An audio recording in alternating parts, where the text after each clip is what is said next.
Hey there, subscribe to my channel, and also press this bell icon so you never miss any new updates, cause whenever we upload new video you will get a notification on your phone. Part 1.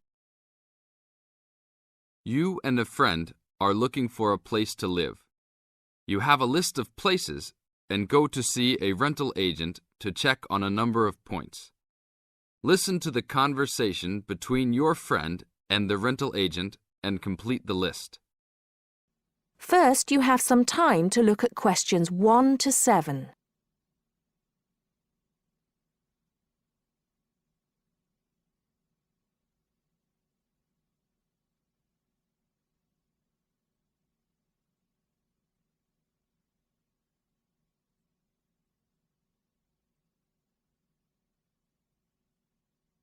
Now listen carefully and answer questions 1 to 7.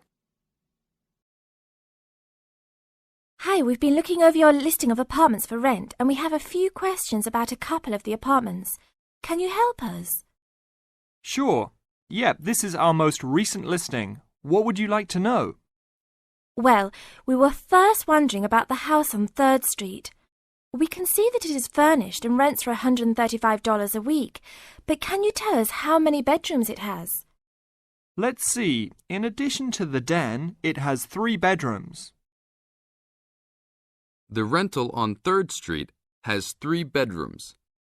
So in the example, 3 bedrooms has been written down in the number of rooms column for 19 3rd Street. Now we shall begin. You should answer the questions as you listen, because you will not hear the recording a second time. Listen carefully and answer questions 1 to 6.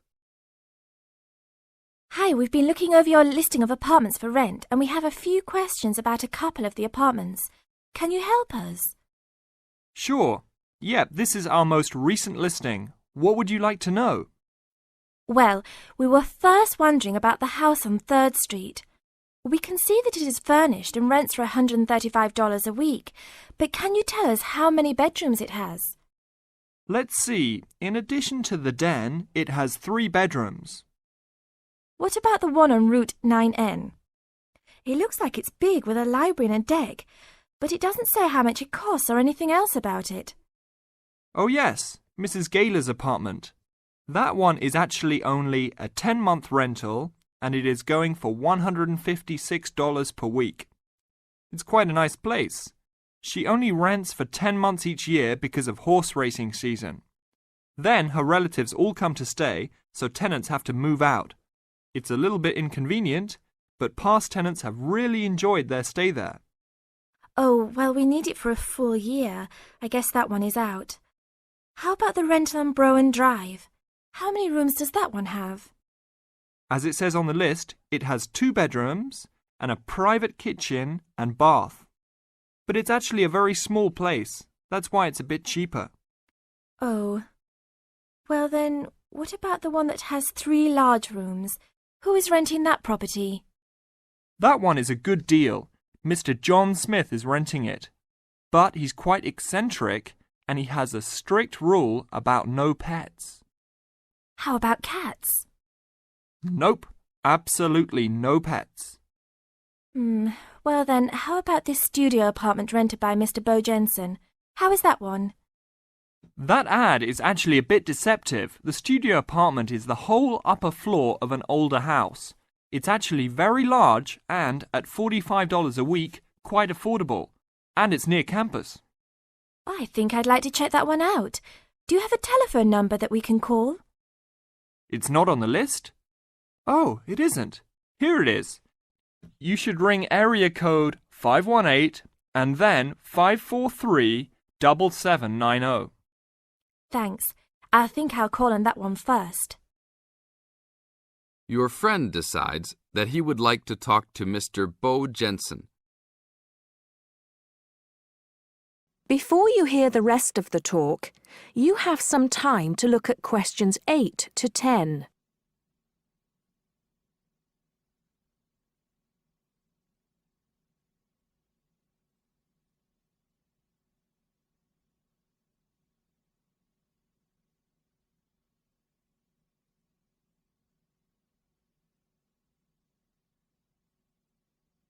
Now listen and answer questions 8 to 10. Hello?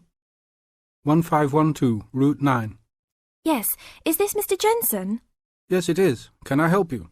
Yeah, we're studying here at university and we came across the rental information for the studio apartment that you're renting. Is it still available? Yes, of course. I actually just placed the ad and you're the first person to call. Is there anything you'd like to know about it? Yes, actually there is. As students, we are on the internet a lot, and we heard that some homes in the area have high-speed connections. What type of connection do you have there now? Oh, that's an interesting first question. But I guess I have heard that too. But we just have a phone line here. Nothing fancy. I think you can have a cable line installed, but it's just a phone line for now. Okay, well maybe we can do that. What type of heating does the apartment have? Now there's a more traditional question. We have oil heat here. It's an older house. That tends to be a little more expensive during the winter, right? Yeah, but there's nothing to do about it. It would cost too much for me to put in a gas heater. What else would you like to know about the apartment? Well, we heard it was quite big. Is it furnished? Actually, yes. I should have put that in the ad. It has an old couch and a couple chairs, a dining table, refrigerator, stove, and even a dishwasher. Does it have any beds? Yep, it has 2. That sounds great. When is the apartment available? You can have it tomorrow night if you want. I just have to clean up a couple things before you get here. Do you want to come over and see it first? No, it sounds fine to us. I actually know the street too, so I know the area. We'll take it. That is the end of part 1. You now have half a minute to check your answers.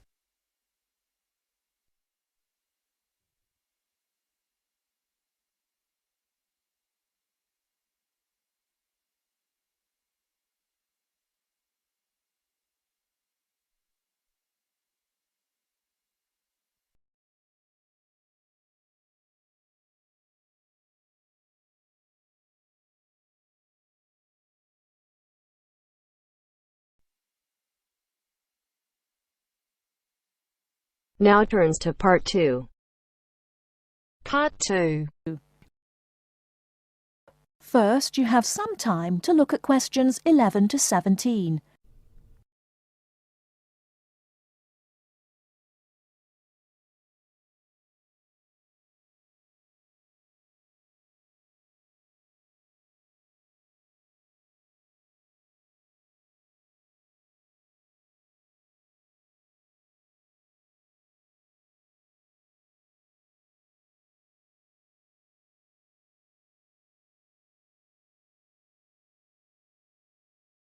Now, listen carefully and answer questions 11 to 17.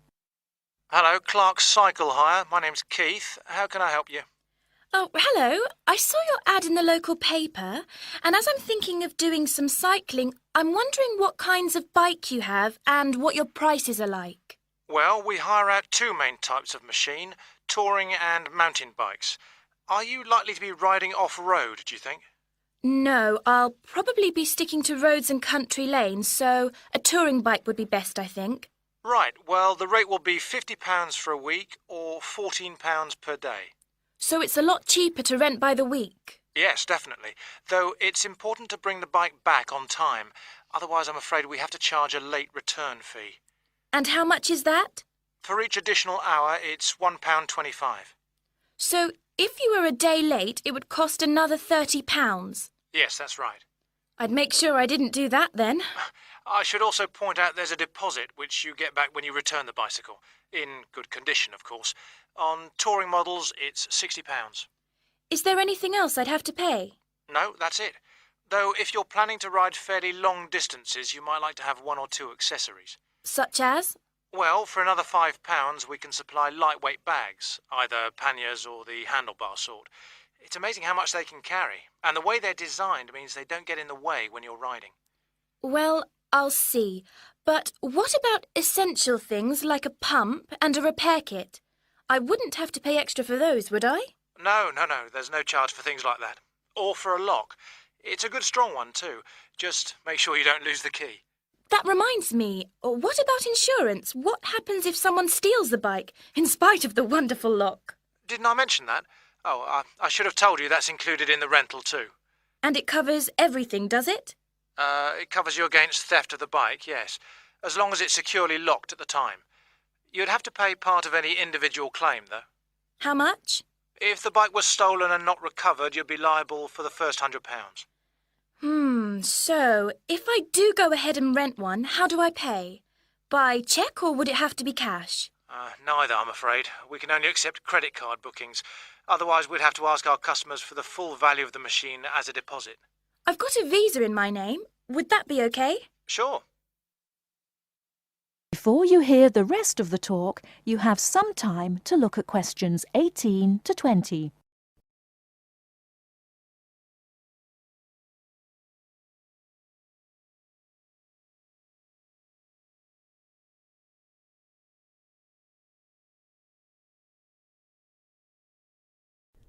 Now listen and answer questions 18 to 20. So if I want to have a look at the bikes, how do I find you? I live near the university, by the way. Right. First you take Woods Road as far as the main police station. I know it. It's right next to the park. Yes, that's it. And after the police station, there's a turning to the right called Oak Street. At the big supermarket? No, it's before then. It's actually between the police station and a garage on the other side. OK. So, you go down Oak Street until you reach the health centre on the right. If you get to a pub called the Maple Leaf, you've gone too far. All right? Yes, I've got that. Now, opposite the health centre, there's a pharmacy, and we're just behind that. OK, fine.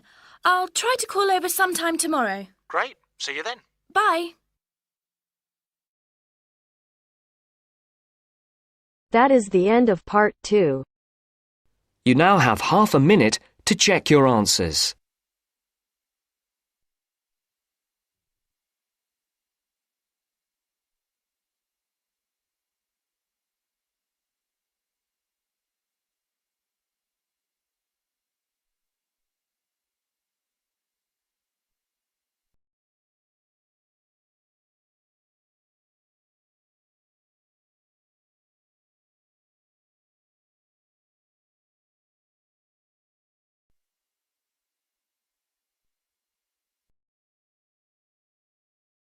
Now turns to part 3.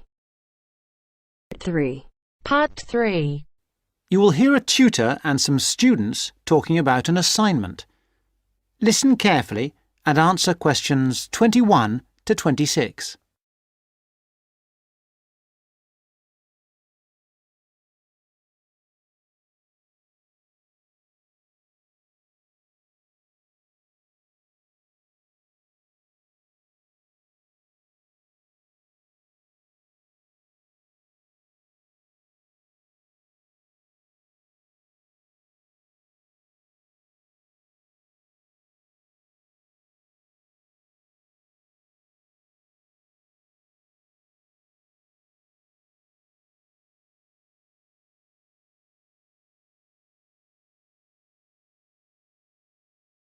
Come in. Sit down. Good to see you. Hello. Hello. Now, this assignment. The best thing we can do, I think, is to think how we can approach it. The main point is to investigate television, but not what's happened in the past. I was thinking that it would be necessary to go over the new media first and then... Yes, that's a way to make a start, but you need to do that quite briefly. But it's quite a complex topic. Yeah, I agree, but the emphasis must be on the future development of television as a cultural phenomenon. Yes. I've been reading the talk by Ashley Highfield. All right, and what do you take from that? What are the things that are competing with television? Well, to start with, there is the games console. Then there is the personal computer and the internet. Then again, the mobile phone with its capability of games and puzzles. And of course, internet access. Lastly, there is the iPod with the possibility of listening to music wherever you go. Good, you've understood that. Now, which of these presents the greatest competition for television? Well, according to the research, it's video games. Yes, that's true at present, but in the future... I think the phone will present the greatest threat then. And why? Because it's mobile, portable, and it's developing fast. Yeah, I think you're right. You need always to look to the future and try to assess how things will develop, as we said. Good. Now, you need to move on to the new social trends in connection with television. Is one of them the idea that programmes might become shorter and shorter? Ah, yes. The average program might be 10 minutes. Or even less, just mini programs, say 4 to 5 minutes long. Now, do you think you can get access to all the materials you need? The problem at the moment is the library. Oh yes, what's happening there? There's a tremendous amount of noise because of the new extension they are building. It's quite impossible to work there. They are stopping work for a week next week, I believe, and then all the sections will be open. There's a hold-up because some roof tiles have not arrived, so there'll be peace for that week. But then after that, the media studies section will be closed for a week and all the noise and dirt will start up again. Yes, the sociology section will be open, and there's some good stuff there for you on this topic, and it's further away from the noise. Yes, I don't think the sociology section is affected at all, and neither is the journal section. No. Obviously, they're rotating the closures, and it was sociology's turn to close for a week last term. I think we should make a complaint. Yeah, I think you should. I've had a word with the library staff. They are very sympathetic, but... They are affected by these works just as we are. If I were you, I'd make a complaint directly to the premises committee. They only meet once a year, but in fact, I know they're having a meeting next Tuesday. You might like to make contact with them, but don't say that I suggested this. Yes. But the Students' Union might be better since they are independent of the university. That's true, but I can't imagine that people haven't already approached them about this. Let's try the premises committee. Good idea. Why not? OK. Now, don't forget I need a copy of your dissertations by email and 2 copies in print, that is, on paper. If you give the reprographics office 24 hours notice, they'll make copies for you. And if you give them my details, they'll send those copies directly to me. They won't send copies to you, so you'll need to take your own copy personally from them. Good. Any questions? Before you hear the rest of the talk, you have some time to look at questions 27 to 30.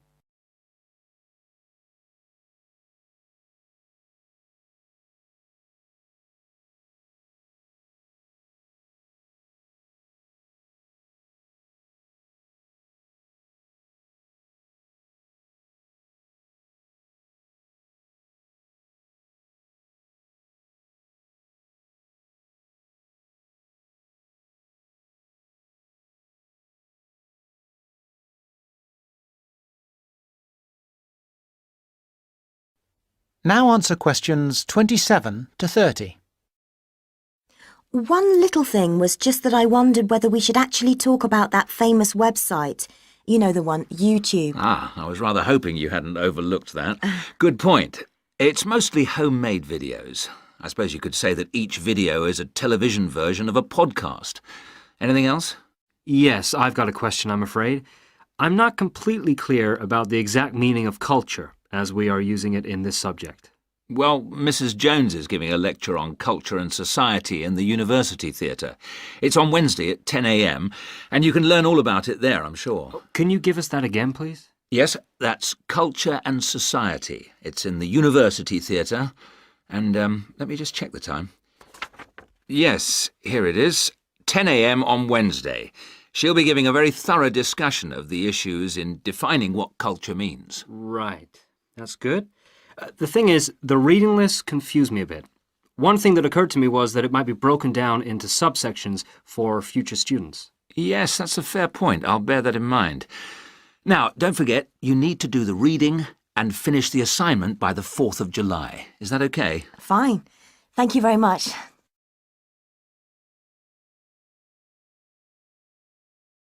That is the end of part 3. You now have half a minute to check your answers.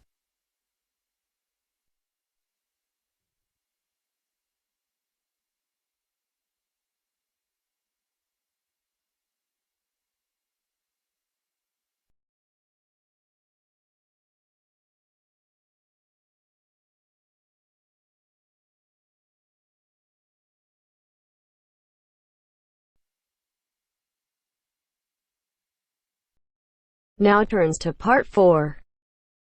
Part 4. You will hear part of a lecture about architecture. You have 30 seconds to look at questions 31 to 36.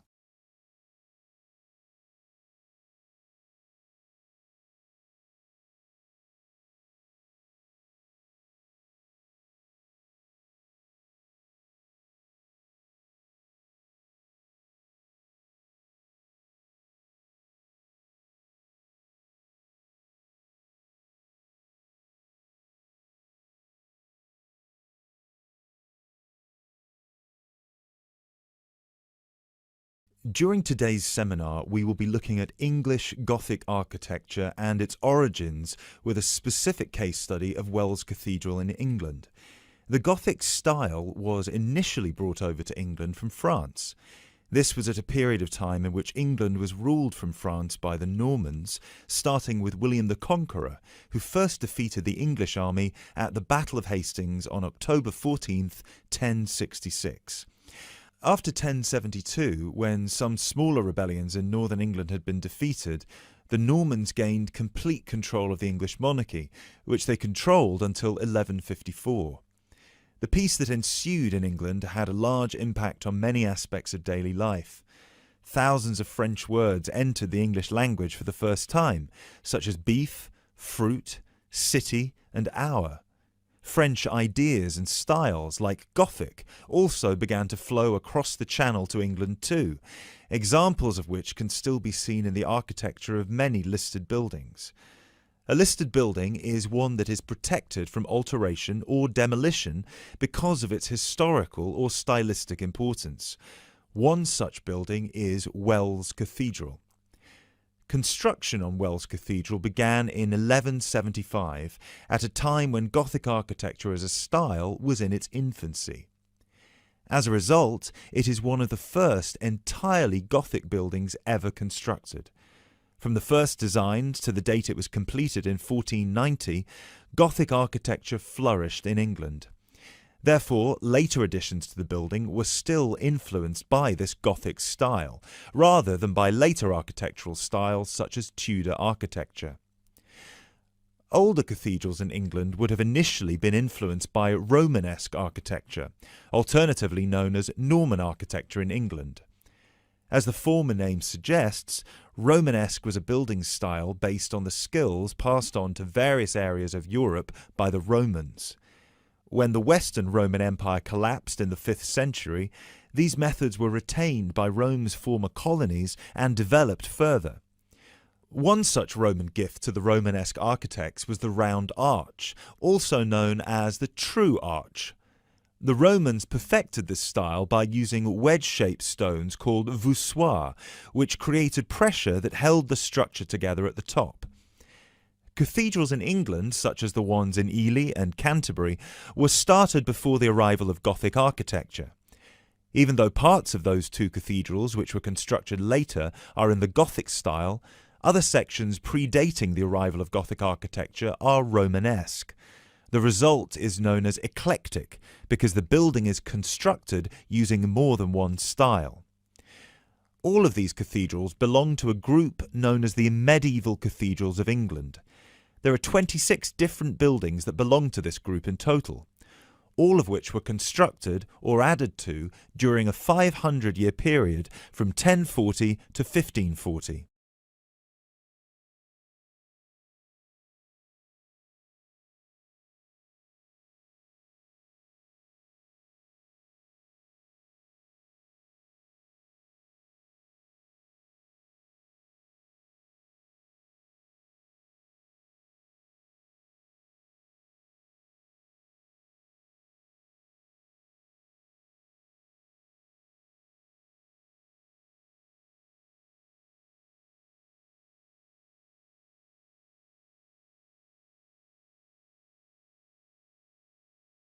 The transition from Romanesque to Gothic began in 1144 at the Abbey Church of Saint-Denis on the edge of Paris.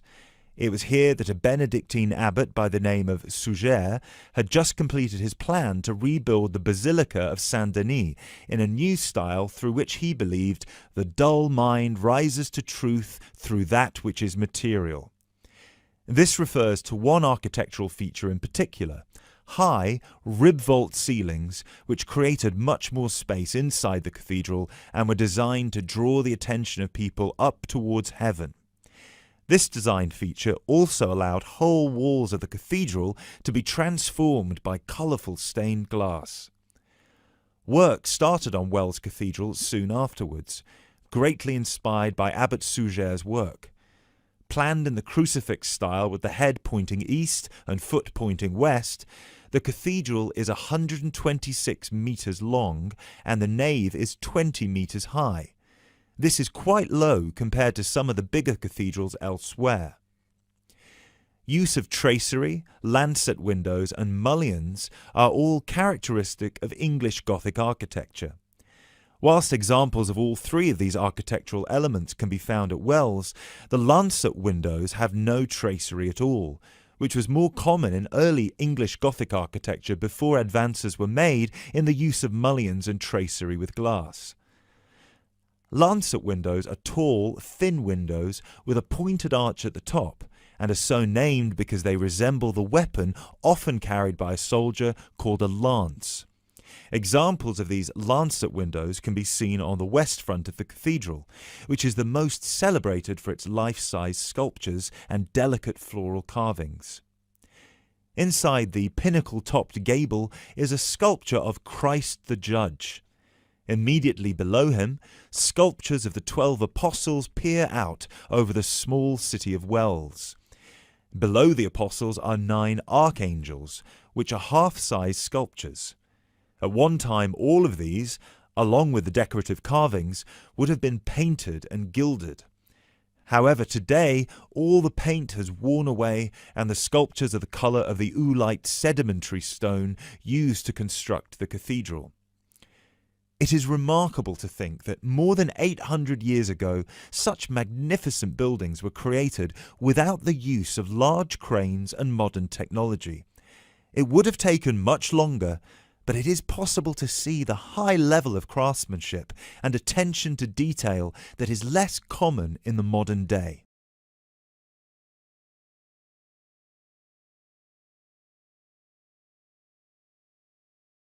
That is the end of part 4.